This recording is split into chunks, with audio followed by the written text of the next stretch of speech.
c'est vraiment d'avoir beaucoup de manipulation, de laisser le public déambuler de façon plutôt immersive. Alors dans les jardins du Naturoptère, notre volonté c'est de montrer tout ce qui est possible de faire actuellement dans les jardins pour avoir des plantes toute l'année, pour avoir pourquoi pas un potager. Notre idée, voilà, c'est vraiment d'en faire un jardin pédagogique, d'avoir des petites parcelles où les visiteurs peuvent venir expérimenter aussi. On aimerait développer tout ce qui est atelier au jardin. Le marché, c'est vraiment... L'idée, c'était de mettre à l'honneur justement tous ces savoir-faire sur une journée.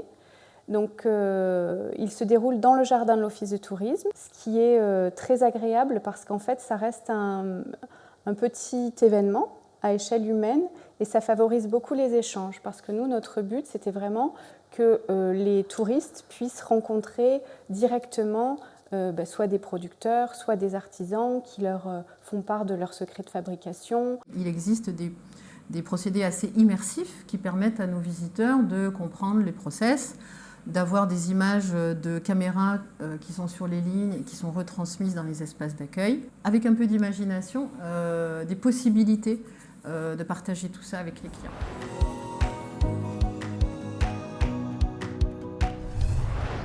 On a de nombreuses possibilités.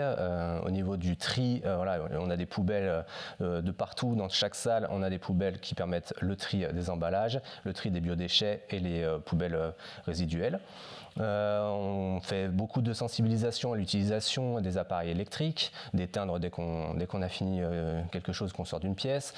L'usage de l'eau aussi, puisqu'on est effectivement quand même consommateur d'eau pour les salariés, mais aussi pour les visiteurs. Donc on essaye effectivement d'avoir toute une politique de gestion qui nous permet de limiter notre impact à ce niveau-là. Concernant la gestion des déchets le jour de l'événement, nous avons pour les organisateurs, on va dire, et pour les exposants, bien sûr un tri sélectif qui est très respecté.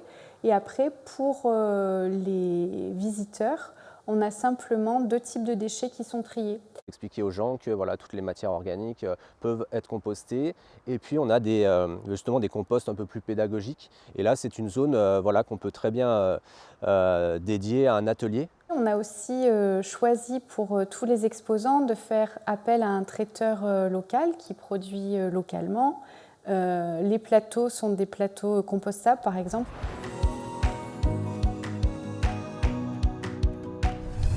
On s'étonne encore, à chaque fois qu'on écrit notre rapport d'activité, on s'étonne de tout ce qu'on a accompli.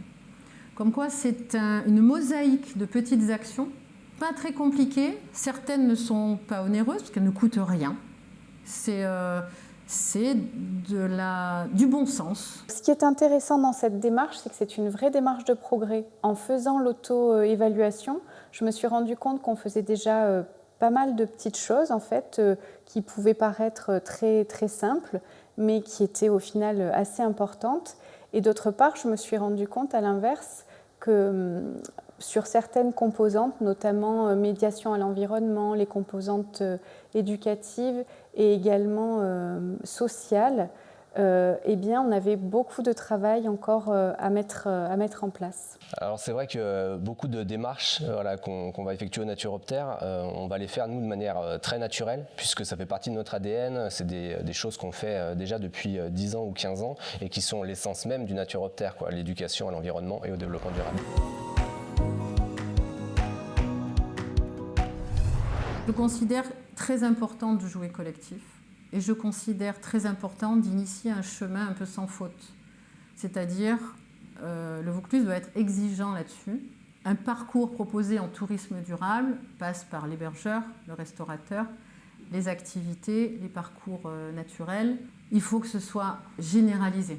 Tout ce qui est en train de se structurer sur le Vaucluse, ça va parler aux prochaines générations. C'est évident. L'accompagnement de Vaucluse Provence Attractivité nous a vraiment aidé finalement de formaliser des choses que nous on va faire naturellement, que vous faites peut-être naturellement, et de les formaliser et de les mettre en avant dans la démarche de tourisme durable.